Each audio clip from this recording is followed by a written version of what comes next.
नमस्कार मंडळी, आज आपण बघत आहोत ओल्या हरभऱ्याची उसळ. हरभरा म्हणजे आपल्या स्वयंपाकघरातला एक छोटासा पण ताकदवर खजिना. चव, पोषण आणि पोटभर समाधान सगळं एकाच दाण्यातून मिळतं. तर आता थंडीच्या दिवसात या अशा हरभऱ्याच्या पेंड्या मिळतात.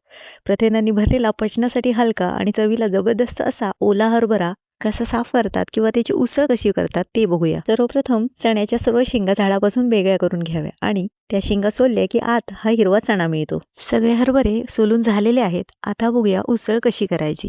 आता गॅसवर कढई तेल गरम करून घ्या. तेल गरम झालं की त्यात घाला बारीक चिरलेला लसूण आणि तो हलकासा परतून घ्या. लसूण करपू देऊ नका. तो थोडासा लालसर झाला की त्यात घाला बारीक चिरलेला कांदा. कांदा छान परतून घ्या. तो गुलाबी रंगाचा झाला की त्यात घाला टोमॅटो आणि टोमॅटो मऊ होईपर्यंत शिजवून घ्या. आता घालूया मसाले. अर्धा चमचा लाल तिखट, 1 चमचा भाजका मसाला आणि अर्धा चमचा हळद. हे सगळे मसाले नीट परतून घ्या, म्हणजेच भाजीला छान रंग आणि चव येते. यानंतर यात घाला धणेपूड आणि जिरेपूड आणि पुन्हा एकदा मसाला चांगला परतून घ्या. आता या मसाल्यात घाला आलं लसूणची पेस्ट आणि छानपैकी परतून घ्या. मसाला थोडा ड्राय वाटत होता, त्यामुळे मी थोडेसे गरम पाणी घालून ढवळलेले आहे. नाहीतर काय होतं, मसाला खाली चिकटू शकतो. आता यात घाला सोललेले ओले हरभरे आणि सोबत एक चिरलेला बटाटा पण घाला. त्यामुळे भाजीला एक चांगली चव येते. आता सगळं नीट छान ढवळून घ्या आणि गरजेनुसार गरम पाणी घाला आणि वरून घाला चवीपुरते मीठ. नीट ढवळा आणि वरून झाकण ठेवून 5 ते 10 मिनिटं शिजू द्या. अधूनमधून झाकण काढून पहा. पाणी जर कमी झालेले असेल तर थोडं अजून घालू शकता आणि हरभरे शिजले आहेत की नाही हे पण चेक करू शकता. तर आता आपले हरभरे शिजून 3-4 मिनिटे झालेली आहेत.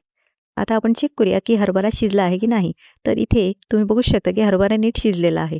आता यात घाला 3 ते 4 चमचे कांदा खोबऱ्याचे वाटण. या वाटणाची रेसिपी मी डिस्क्रिप्शन बॉक्समध्ये दिलेली आहे. वाटण या मसाल्यात नीट मिक्स करा आणि चांगली उकळी काढा. आता हे वाटण चांगल्यापैकी उकळलेले आहे आणि कच्चेपणाही निघून गेलेला आहे. शेवटी चव वाढवण्यासाठी घाला 3-4 आमसोलं आणि थोडासा गरम मसाला. हे सगळं छान मिक्स करा आणि उसळीला छान उकळी आली की वरून घाला कोथिंबीर. कोथिंबीर घालून झाली की कोथिंबीर उसळी छान मिक्स करा आणि गॅस बंद करा. तर अशा प्रकारे आपली चविष्ट आणि खमंग अशी ओल्या हरभऱ्याची दबदबीत उसळ तयार झालेली आहे. ही उसळ तुम्ही लहान मुलांना डब्यातही देऊ शकता. चपाती, भाकरी, भातासोबत खूपच छान लागते. तेव्हा तुम्ही पण ही हरभऱ्याची उसळ नक्कीच ट्राय करा, कारण फार काय हे हरभरे बाजारात मिळत नाहीत. रेसिपी आवडली असेल तर लाईक करा, शेअर करा आणि माझा YouTube चॅनल खमंग मराठीला सबस्क्राईब करा. धन्यवाद.